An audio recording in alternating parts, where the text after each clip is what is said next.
안녕하세요 여러분, 미국 주식 투자의 정석 노래노드입니다.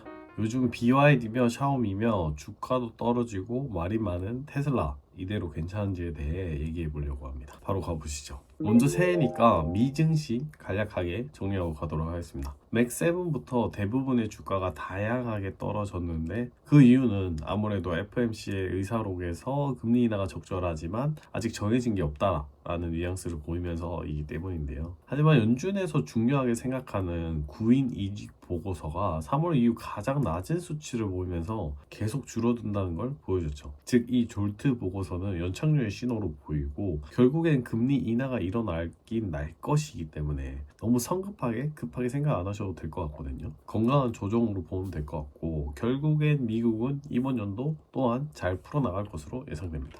자, 그리고 바로 테슬라 얘기 들어가 보도록 하겠습니다. 일단 연초부터 안 좋은 뉴스들이 많죠. 그래서 새해 시작하고 쭉 빠졌는데, 오늘은 이런 뉴스들을 얘기하면서 테슬라 이대로 괜찮은지에 대해 얘기해 보도록 하겠습니다. 먼저 첫 번째 뉴스인 사이버트럭 생산 문제와 4680 배터리의 병목 현상이 있겠습니다. 하지만 이것은 잘 생각해야 되는 게, 양산이라는 문제는 이익을 잘 남기면서 경제적으로 얼마나 잘 만드냐가 중요한 문제이기 때문에 쉬운 문제가 아니거든요. 제조업에서 양산이 쉬웠으면 모터쇼에서 그냥 프로토타입 만들어가지고 후공 좋은 거 그냥 그대로 다 만들어서 팔면 되죠. 근데 그런 램프업 양산이라는 게 쉬운 게 아니기 때문에 양산품 생산하고 얼마 안 된 지금 상황에서 이걸 논하는 거는 조금 문제가 있다라고 볼 수 있는 거죠. 경제적으로도 잘해야 되고, 공장 라인도 추가로 깔고, 장비도 더 있어야 하고, 인력의 숙련도 또한 올라가야 되는 등 어느 정도 시간이 봐야 된다는 거죠. 이게 2, 3년이 지나서도 양산이 안 되면 문제지만, 지금은 문제라고 할 수도 없는 수준이다 라고 생각하시면 될 것 같습니다. 두 번째로는 기가 베를린 자본 문제입니다. 먼저 환경단체가 물을 많이 쓰는 거에 대한 문제 제기를 했는데, 그건 환경단체가 제대로 데이터를 보지 않아서 그런 거고, 실제 테슬라의 물 재활용률이 최대 100%까지 달성하는 굉장히 잘하고 있거든요. 다른 반도체 공장들보다 재활용률이 크기 때문에 걱정할 필요는 1도 없다고 생각하시면 되고, 그보다 더 중요한 문제는 텍사스에서 현재 지금 4680 배터리를 쓰는데 베를린에서는 2170 배터리를 쓰거든요. 근데 이 2170 배터리 생산량이 빨리 올라오고 있지 않다는 내용입니다. 하지만 이 부분 또한 기가 베를린 확장 문제로 어느 정도 해결될 것으로 보이고, 앞으로 모델 Y의 새로운 버전인 주니퍼 프로젝트가 진행되면서 새 모델은 4680 배터리로 대체될 것이기 때문에 이 정도 또한 어느 정도 분배되면서 어느 정도 해결될 것으로 보이거든요. 근데 이걸 우리가 크게 걱정 안 해도 되는 문제는 그냥 유럽에서 너무 잘 팔려서이거든요. 그러니까 판매가 안 되면 이거는 진짜 큰 문제인데, 그게 아니고 너무 잘 팔리니까 공급되는 것보다 이제 수요가 많아서 일어나는 문제라기 보기 민망한 문제라고 할 수 있는 거죠. 현재 유럽 쪽에서는 뭐 영국, 노르웨이, 이탈리아, 스웨덴 등 모두 판매량 1위고 아주 잘하고 있는 상황이거든요. 23년에 또 유럽에서 테슬라가 베스트셀링카 1위를 달성할 것 같다는 뉴스도 계속 나오고 있는 상황이기 때문에 너무 걱정 안 하셔도 되고, 즉 이런 잡음은 그냥 너무 잘 팔려서예요. 인도량 또한 보면 4분기에 잘 나왔죠. 48만 대, 목표량 180만 대 조금 높으면서 어닝 서프라이즈 나왔고, 22년 대비 38% 성장했습니다. 굉장히 장사 잘한 거죠. 왜냐하면 미국도 유럽도 모두 23년이 고금리의 한 해였거든요. 이게 무슨 상관이야 할 수 있는데, 일반적으로 차를 살 때 여러분 풀캐시로 팍 산 사람 거의 없잖아요. 리스, 할부, 뭐 렌트 이용하는데 이게 다 금리랑 연계돼 있고 고금리가 적용되는 상황이거든요. 그래서 고금리가 적용됨에도 이렇게 잘 팔렸다는 거고, 이런 고금리 상황에서 전년보다 38% 성장했고, 근데 내년에는 이제 금리 인하가 예상되기 때문에 이 앞으로의 인도량은 더 늘어날 수 있다는 거죠.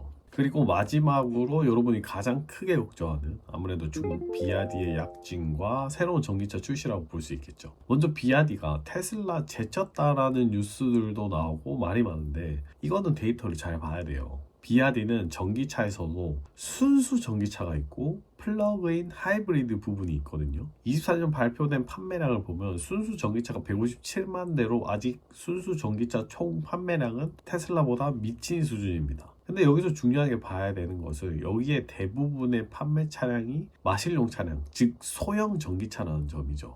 이쪽은 가격 자체가 낮기 때문에 수익률이 떨어집니다. 그래서 비아디 순수 전기차 부분에서 수익은 거의 못 내고 있다라고 볼 수 있는 거죠. 비아디의 전체 영업이익률만 봐도 한 자릿수로 굉장히 낮은데 여기서 순수 전기차 부분은 거의 없다라고 봐도 된다는 점이죠. 또한 우리가 중국 전기차에 대해 걱정 안 해도 되는 이유는 테슬라가 모델2 출시 속도를 내면서 이 캐파를 잡아먹을 가능성이 크다는 점이죠. 그리고 미국, 유럽에서 지속적으로 중국 전기차에 대해 제재를 가하면서 이 우리의 걱정 또한 덜어주거든요. 유럽 같은 경우 중국 전기차들이 중국 정부 보조금의 도움으로 유적 시장의 점유율을 늘리는 것에 대해 관세를 추가로 부과한다고 하였고, 미국 또한 중국 배터리가 탑재될 경우 보조금을 제외했고 반도체 또한 제재하면서 중국에 대한 큰 규제를 걸고 있죠. 그럼 여기서 반도체 제재가 왜 나와? 무슨 연관이야 할 수 있는데, 결국 누누이 말하지만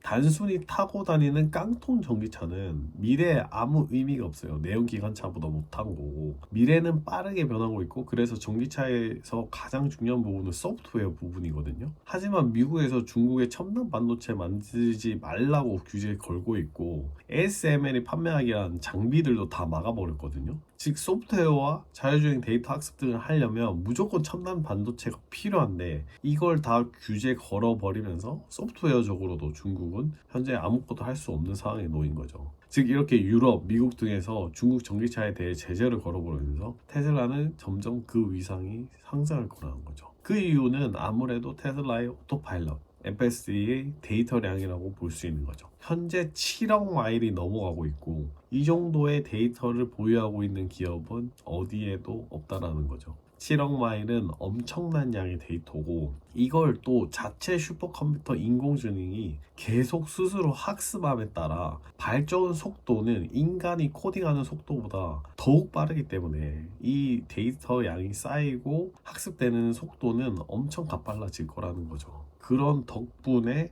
우리는 중국 전기차에 대해 걱정할 필요가 없다는 거죠. 자, 새해 여러 가지 뉴스들을 가지고 테슬라 이대로 괜찮은가에 대해 얘기해 보았는데 어떻게 괜찮아 보이는가요? 여러분의 생각은 어떠하신지 댓글로 인사이트 공유해 주시고, 오늘도 내용이 도움이 되셨다면 구독과 좋아요, 공유 부탁드리면서, 유한타증권 치킨 이벤트가 이번 주까지니까 상세 내용 댓글 확인하면서 꼭 챙겨가시길 바라고, 오늘도 미국 주식 투자의 정석 오래누리였습니다. 감사합니다.